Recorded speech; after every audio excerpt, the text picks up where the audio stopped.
आपल्या सर्वांचे लाडके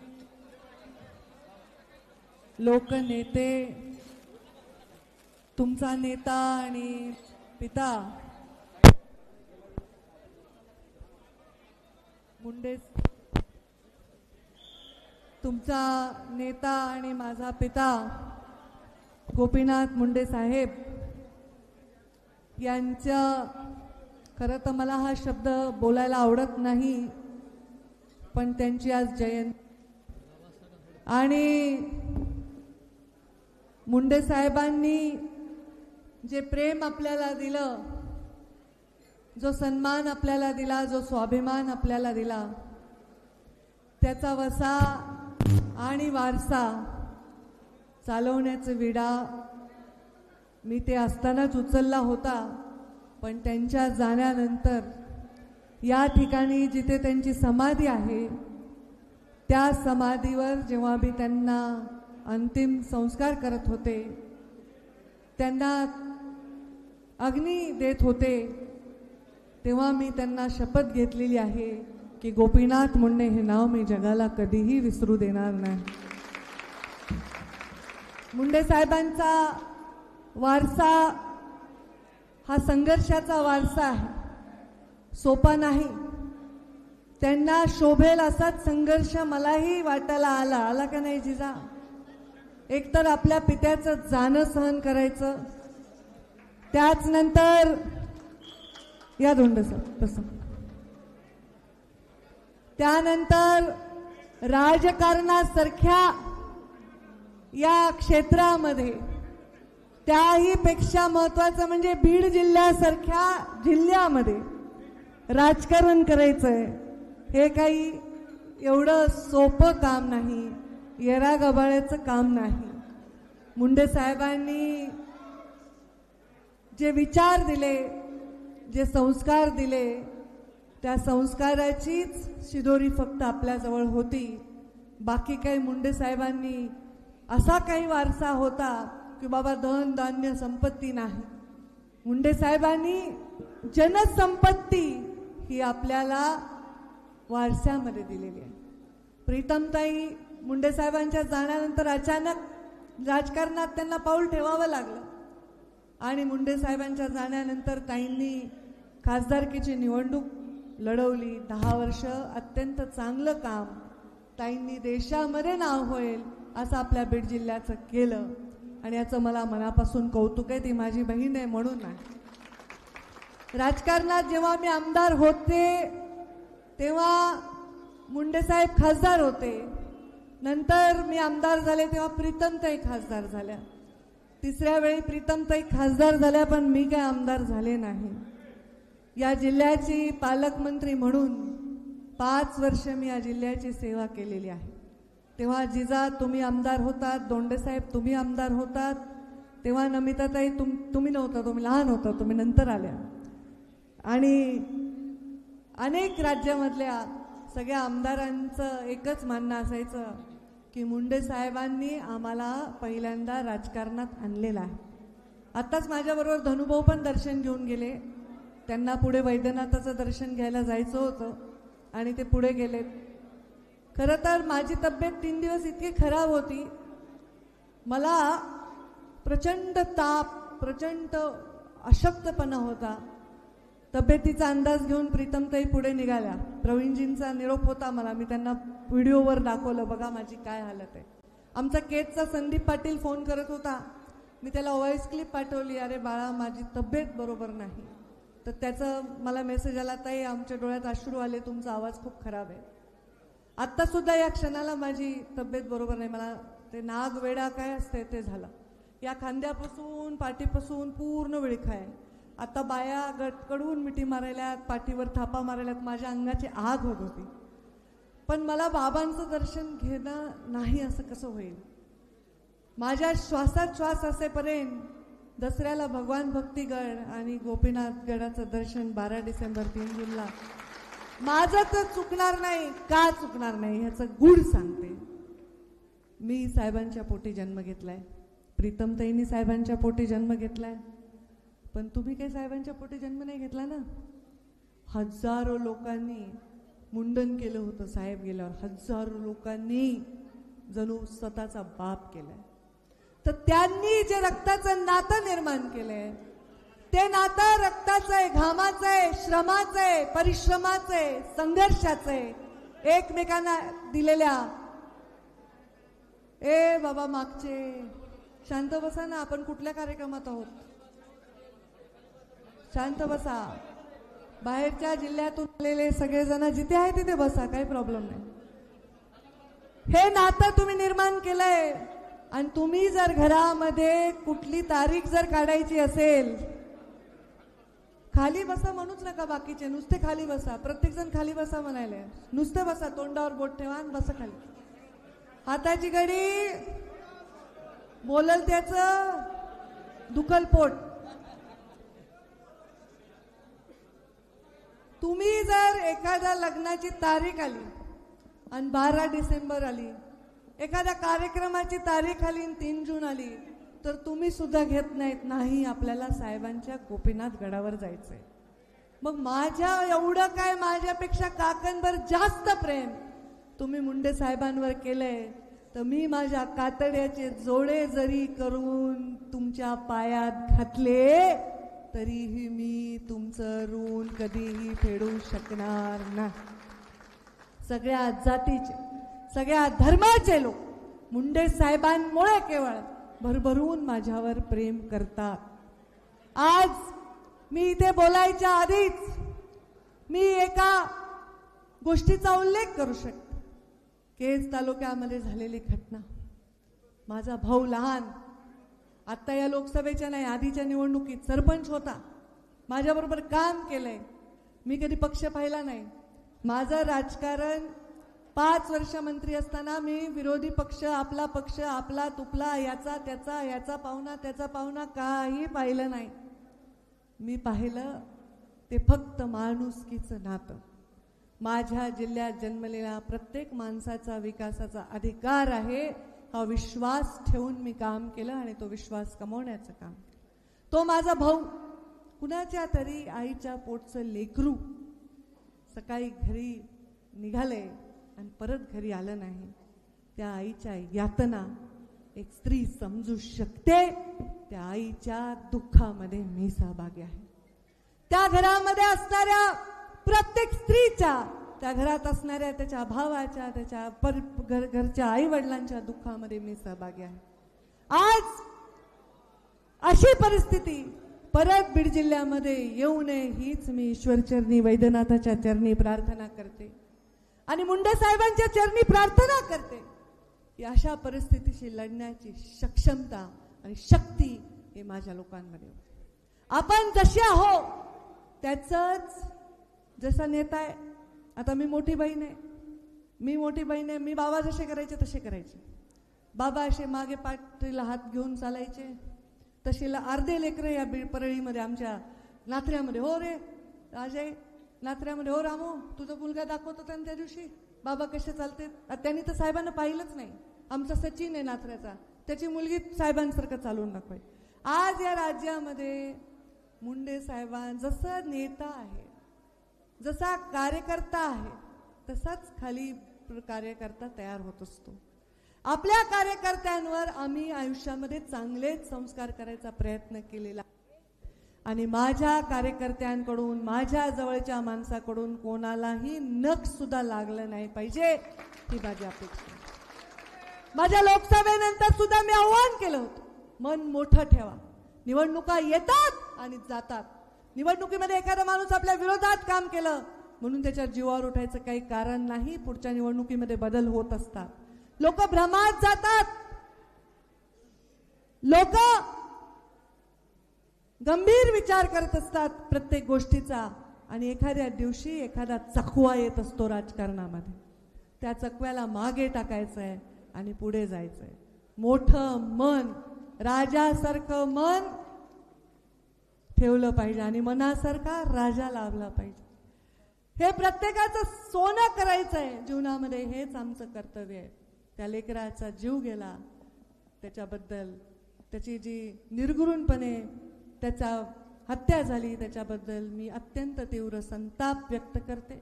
त्या लेकराचा जीव गेला ह्याच्याबद्दल मनापासून दुःख व्यक्त करते. ते जे ठिकाण आहे ते दुःखाचं ठिकाण आहे, ते कुठल्याही राजकारणाचं ठिकाण नाही. पोटातून मनापासून मी त्या लेकराचा जीव गेला ह्याच्याबद्दल दुःख व्यक्त करते. मी स्वतः देवेंद्र फडणवीसांना बोलले, मी स्वतः एसपींना बोलले आणि मी सांगितलं की याच्यामध्ये जोही कोणी दोषी असेल, जो खरा दोषी असेल, ज्यांनी खरंच याच्यामध्ये काम ह्या लेकराचा जीव घेतलाय, त्याला कडक शिक्षा झालीच पाहिजे, हा माझा आग्रह. आज मी त्या लेकराला श्रद्धांजली वाहते. त्यांनी किती स्वप्न पाहिले असतील, सरपंच उद्या निवडणूक लढायची, जिल्हा परिषद लढायची, काय काय स्वप्न असतील, ती स्वप्न अशी काढून घ्यायचा अधिकार कोणालाही. तुम्हाला राग आलाय ना, एखाद्याने तुमचं कॉलर धरली ना, तुम्ही पण त्याचा धरा जास्तीत जास्त. एखाद्याने एक थोबाडीत मारली, तुम्ही 2 मारा. एखाद्याचा जीव घ्यायला तुम्ही काय ईश्वर आहेत का, असुर आहेत, राक्षस आहेत? हे चालणार नाही, हे आपल्या जिल्ह्यात चालणार नाही, ह्याचं राजकारण सुद्धा चालणार नाही आणि अशा प्रकारचं वर्तन सुद्धा हे चालणार नाही. त्याबद्दल मी दुःख व्यक्त करते. त्याच्याबद्दल सगळ्या जिल्ह्यातल्या नेत्यांनी सुद्धा दुःख व्यक्त केलंय. मी अक्षय मुंदडांना फोन केला होता. कुठे गेला अक्षय? मी त्यांना फोन केला. म्हणलं आता बाबा, ते नेहमी मला म्हणते विमलताई नंतर ताई तुम्हीच माझ्या आईच्या जागी आहेत. तर मी म्हणलं आता माझं लेकरू म्हणून तूच जा, कारण माझी तब्येत बिघडलेली होती, मला अंथरुणातून निघता येईना, नागवेड्याचं दुखणं वाईट असतंय, ताप नुसता अशा ठणका. अशा परिस्थितीत डॉक्टर म्हणले कुठे अशा ठिकाणी जाऊ नका, गर्दीत जाऊ नका. तरी पण मी आज आले. मी अक्षयला म्हणलं बाबा तू त्यांच्या लेकराच्या घरी जाऊन भेटून ये, त्यांच्या आईवडिलांचं सांत्वन कर, त्यांचं म्हणणं काय म्हण आणि त्यांना सांग की पंकजा ताई आणि सर्व परिवार तुमच्या दुःखात सहभागी आहे, तुमच्या पाठीशी खंबीरपणे उभा आहे. आणि म्हणून आज मी हे वाक्य उच्चारले, हे शब्द बोलले, हे माझ्या बाबांचे संस्कार आहेत. ते गृहमंत्री होते या राज्याचे आणि ते राज्याचे गृहमंत्री असताना त्यांनी असंख्य गुन्हेगारांना यमसदनाला पाठवलं होतं. ते राज्याचे गृहमंत्री असताना त्यांनी मुंबईला पूर्णपणे अंडरवर्ल्ड मुक्त करण्याचं काम केलं होतं. त्यांच्यामुळे अंडरवर्ल्डचे मोठे मोठे गुन्हेगार देश सोडून पळून गेले, ते अजून परत आले नाही. ते मुंडे साहेबांनी, मोठे मोठे रिटायर अधिकारी आज इंटरव्ह्यूमध्ये मुंडे साहेबांचा उल्लेख करतात की मुंडे साहेबांनी ज्या पद्धतीने गृह खातं सांभाळलं होतं. मी देवेंद्रजींनाही सांगितलं, अशा घटना सगळ्या राज्यभर जरी घडल्या तरी तेवढ्याच संवेदनशील आहेत. बीड जिल्ह्याच्या बद्दल कुठलाही बदनामीचा प्रयत्न याच्यामध्ये होण्याचं काही कारण नाही. पण मुंडे साहेबांनी गृहमंत्री असताना एकच बघितलं, गुन्हा म्हणजे गुन्हेगार म्हणजे गुन्हेगार, गुन्ह्याला शिक्षा ही झालीच पाहिजे आणि निर्भयपणे आणि कुठल्याही पक्षपातीपणा न करता हे जीवनामध्ये राजकारणामध्ये आपलं पद भूषवलं पाहिजे. ज्याला शत्रूला सुद्धा ज्यांच्यावर प्रेम येतं, शत्रूला सुद्धा ज्यांच्या जाण्यामध्ये आजही मन भरून येतो, देशाच्या कुठल्याही कोपऱ्यामध्ये माणूस म्हणत नाही की या माणसाने माझं काही वाईट केलं, त्याची लेख म्हणून मी तुम्हाला आश्वस्त करते. आज मी आमदार आहे, जिल्ह्यामध्ये काम करते आणि तुमच्या आशीर्वादाने करणारच आहे पुढे. तुमचा आशीर्वाद मिळाल्यानंतर पुढचं काम करत असताना या जिल्ह्यातील, कारण आता मी आमदार काही परळीची नाही, फक्त परळीला डबल आमदार झाले, पण मी जिल्ह्याचे आमदार आहे कारण मला आमदारांनी निवडून दिले आणि त्याच्यामुळे या जिल्ह्याच्या प्रत्येक प्रश्नाला मार्गी लावण्यासाठी, या जिल्ह्याच्या प्रत्येक दुःखी माणसाच्या पाठीवर हात फिरवण्यासाठी, या जिल्ह्याच्या प्रत्येक उत्साही माणसाच्या पाठीमागे शक्ती उभी करण्यासाठी, ज्याच्या डोळ्यात स्वप्न आहेत त्याच्या स्वप्नाला ताकद देण्यासाठी मी माझ्या आयुष्याचा प्रत्येक क्षण खर्ची घालणार आहे. हे वचन माझ्या बापाच्या समाधीच्या साक्षीने मी तुम्हाला देतो. हा माझा, मी मध्ये मुख्यमंत्र्यांची भेट घेतली, चर्चा केली, मी सांगितलं की हा माझा मराठवाडा हा मागासलेला, हा मागासलेला ह्याचं कारण महत्त्वाचं म्हणजे भौगोलिक आहे. पाणी नाही माझ्या मराठवाड्याला, सिंचनाचा प्रश्न आहे आणि त्यामुळे शेतकऱ्यांचे प्रश्न आहेत, तर त्यांच्यावर आपण तात्काळ लक्ष देण्याची गरज आहे. त्याचबरोबर या भागामध्ये जास्तीत जास्त उद्योग आणून इथल्या लोकांना आपल्याला रोजगार देण्याची गरज आहे. या भागातल्या स्त्रियांच्या सुद्धा हाताला बळ, आता लाडकी बहीण तर झालीच आहे, पण स्त्रियांना अजून स्वाभिमानाने जगण्याची संधी देण्याची गरज आहे. आणि या सगळ्या गोष्टींवर चर्चा केली. मला पूर्ण विश्वास आहे की ही सगळी स्वप्न जी मराठवाड्यासाठी, महाराष्ट्रासाठी आणि माझ्या या माय माऊली बीड जिल्ह्यासाठी पाहिले, ते स्वप्न पूर्ण करण्यासाठी मला नक्कीच योगदान देता यावं. आज 12 डिसेंबर आहे. जंगी कार्यक्रम दरवर्षी असतो. सगळ्या राज्यभरातून लोक येतात, मोठे नेते येतात, मोठे वक्ते येतात. पण मी यावेळी विनंती केली की अत्यंत साध्या पद्धतीने कार्यक्रम करावा. माझी खूप इच्छा होती की या जिल्ह्यामध्ये, मराठवाड्यामध्ये आपल्याला लोकसभेच्या निवडणुकीमध्ये 0 यश मिळालं होतं आणि यावेळी प्रचंड मोठं यश मिळालेलं आहे. म्हणून सर्व लोकप्रतिनिधी जे निवडून आलेत त्या सगळ्यांचा मुख्यमंत्री आणि उपमुख्यमंत्र्यांच्या हस्ते सत्कार इथे मुंडे साहेबांच्या या गडावर करावा अशी माझी इच्छा होती. पण ते काय कळत नव्हतं की शपथविधीची तारीख 12 आहे का 13 आहे. मग म्हटलं आपण सगळ्यांना उगीच इकडे अडचणीत बोलवावं, परत काही बैठक लागली दिल्लीमध्ये, तर हा कार्यक्रम मी राखीव ठेवलेला आहे. मी भविष्यामध्ये करणार आहे. मी राज्यभर प्रचार केला आणि राज्यभर प्रचार करताना मला जे जे तरुण चेहरे आढळले, जे निवडून आले, त्यांना ईश्वरनी यश दिलंय, त्यांना संधी मिळावी आणि चांगले चांगले राजकारणी घडावे, गुणी राजकारणी घडावे, संस्कारी चांगले राजकारणी घडावे, यासाठी सुद्धा मला योगदान देणं हे माझं मुंडे साहेबांची कन्या म्हणून कर्तव्य. दुसरं कारण, हा कार्यक्रम साध्या पद्धतीने घ्यायचं. या जिल्ह्यामध्ये घडलेल्या घटना आहेत.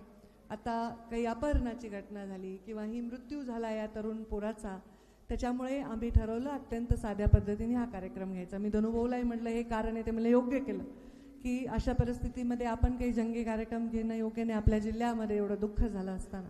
आणि म्हणून अत्यंत साध्या पद्धतीने केलं. तरीही एवढ्या संख्येने तुम्ही आलात. बघा, ते गेवराईमधले लोक आलेत, बोरकर दिसायलेत मला, आमचे इथे आमच्या साताऱ्यावरून, साताऱ्याचे पण राहतात मुंबईला, नवी मुंबईला आमचे डॉक्टर आलेले आहेत. आणि ती जी मशाल आहे, ती मशाल डॉक्टर खाडे किती वर्ष झाले घेऊन यायले? 11 वर्ष झाले. लोक चालत येतात, टाळ्या वाजवा यांच्यासाठी. सिंदखेड राजाहून आता डॉक्टर कायंदे पण आलेत आणि आमचे आमदार पण कायंदेच आहे, दोघंही कायंदेत. मी त्यांच्या विरोधात जरी प्रचार केला तरी आशीर्वाद दिलाय, असं नाही की नाही. आणि आमचे केडेकर पण आले, जे त्यांच्या विरोधात उभे होते. आता थोडे 2-3 मतदारसंघात थोडं गडबड होती की 3ही लोक उभे होते, तिघांना 3 लोकांनी प्रचाराला बोलवलं होतं. पण हे लोक इथे आलेले आहेत. हे लोक वर्षानुवर्ष येतात इथे, वर्षानुवर्ष मुंडे साहेबांच्या दर्शनाला येतात. ही पुण्याई फार थोर आहे, हे पुण्याई फार मोठी आहे, हे फार मोठे आशीर्वाद आहे. आणि नरेंद्र मोदींच्या नेतृत्वाखाली काम करणं हाही तेवढाच मोठा आशीर्वाद आहे. नरेंद्र मोदींनी जेव्हा एखाद्याला एखादी जबाबदारी दिली तर ती पार करणं सुद्धा भाग्य आहे. त्यांनी मला स्टार प्रचारक केलं होतं 14ला, त्याच्यानंतर 19ला आणि 24ला. 14ला माझा सर्वस्व, माझे पाप गेला तरी मी संघर्ष यात्रा काढली आणि महाराष्ट्रात पक्षाला बळ देण्यासाठी मी रात्रंदिवस एक केला. 19ला मी स्वतः निवडणूक लढत होते. धनुभाऊन माझी फाईट होती, अत्यंत कठीण लढाई होती. असं समोरासमोर आम्ही लढू शकतो, दुसरा माणूस असेल तर मग काही प्रॉब्लेम नाही. पण एवढी लढाई कठीण होती तरीही मी राज्यामध्ये 60-70 सभा तेव्हाही दिल्या आणि राज्यभरामध्ये काम केलं, कारण मोदीजींनी स्टार प्रचारक केलं होतं. आणि आता सुद्धा माझा स्वतःचा मतदारसंघ जो गोपीनाथ मुंडेंनी जिथे कमळ लावलं तिथे कमळ नाही ही भावना लोकांची असली तरी मी म्हणलं आपलंच आहे, घड्याळ सुद्धा दाबा. आणि मग राज्यभर मी फिरले, आपला पक्ष मोठा करावा.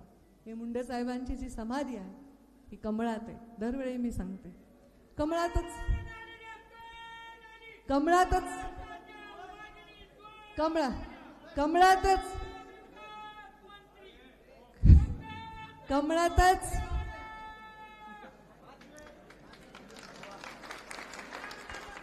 ही समाधी मी कमळातच का बांधली असेल, का मला दुसरं काही नाही सुचलं. पण ती बुद्धी मला कशामुळे दिली देवाने मला माहीत नाही. पण ज्या कमळासाठी मुंडे साहेबांनी प्रत्येक श्वास खर्ची घातला, आपल्या जीवनातले सुवर्ण क्षण सुद्धा कमळाला दिले. ना कधी घरात लेकीचा वाढदिवस पाहिला, ना आजारपण पाहिलं, ना दुःख पाहिलं, ना सुख पाहिलं. तिन्ही लेकी आमच्या आईच्या गळ्यात बांधून की तू यांना संस्कार दे, तू यांना एकता उभी कर, मोठं कर.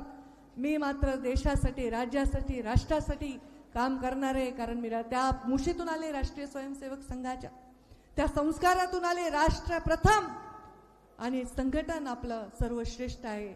अनेक गोष्टी सहन करत करत, अनेक संध्या घेत घेत त्या संधीचं सोनं करत साहेबांचं आयुष्य गेलं. आणि आता साहेबांनी या कमळामध्ये विश्रांती घेतलेली आहे. आणि मला माहीत नाही मी हे किती दिवस चालवू शकेन, माझी लायकी पण नाही याला पेंट करायची, पण तुमच्या सगळ्यांच्या आशीर्वादाने होत असतं.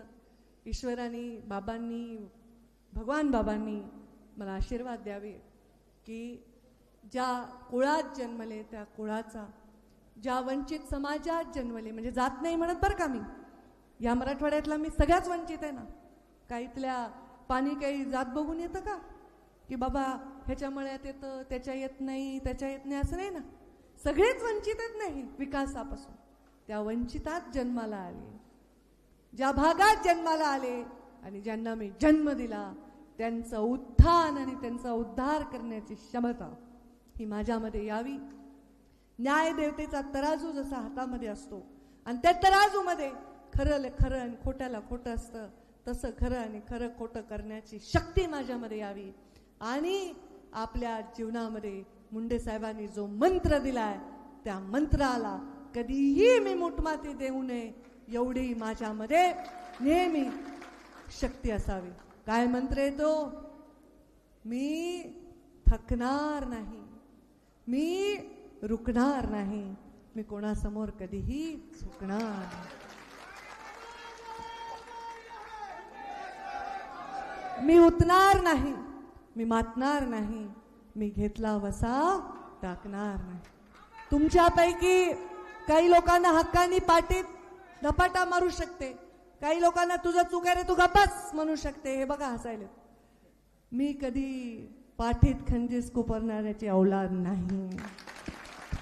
जे आहे ते समोर आहे, जे आहे ते स्पष्ट आहे. खोटेपणा हे माझ्या रक्तात नाही.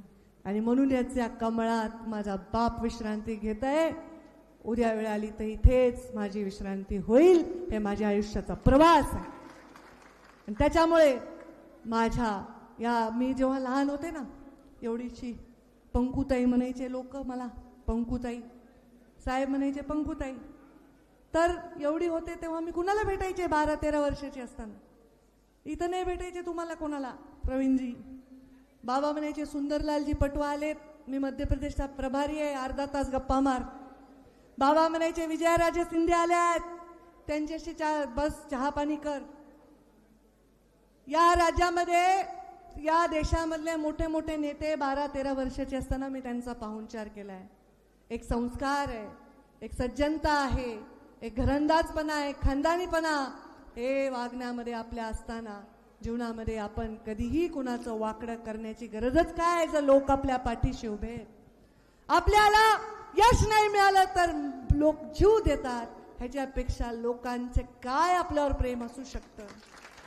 हे पहा, ज्यांना पद पाहिजे, ज्यांना काहीतरी मिळवायचंय, ते मुठभर लोक आहेत, ते इकडे तिकडे करत असतील, पण ही असंख्य जनता, प्रेम करणारी लोक कुठेही जाणार नाही, कुठेही जाणार नाहीत. आणि तुम्ही जोपर्यंत आहेत तोपर्यंत मी आहे. जोपर्यंत माझ्या सभांना ऐकण्यासाठी तुमची एवढी मोठी डोके आहेत तोपर्यंत मी बोलणार. जोपर्यंत तुम्ही ताई या म्हणणार तोपर्यंत मी येणार.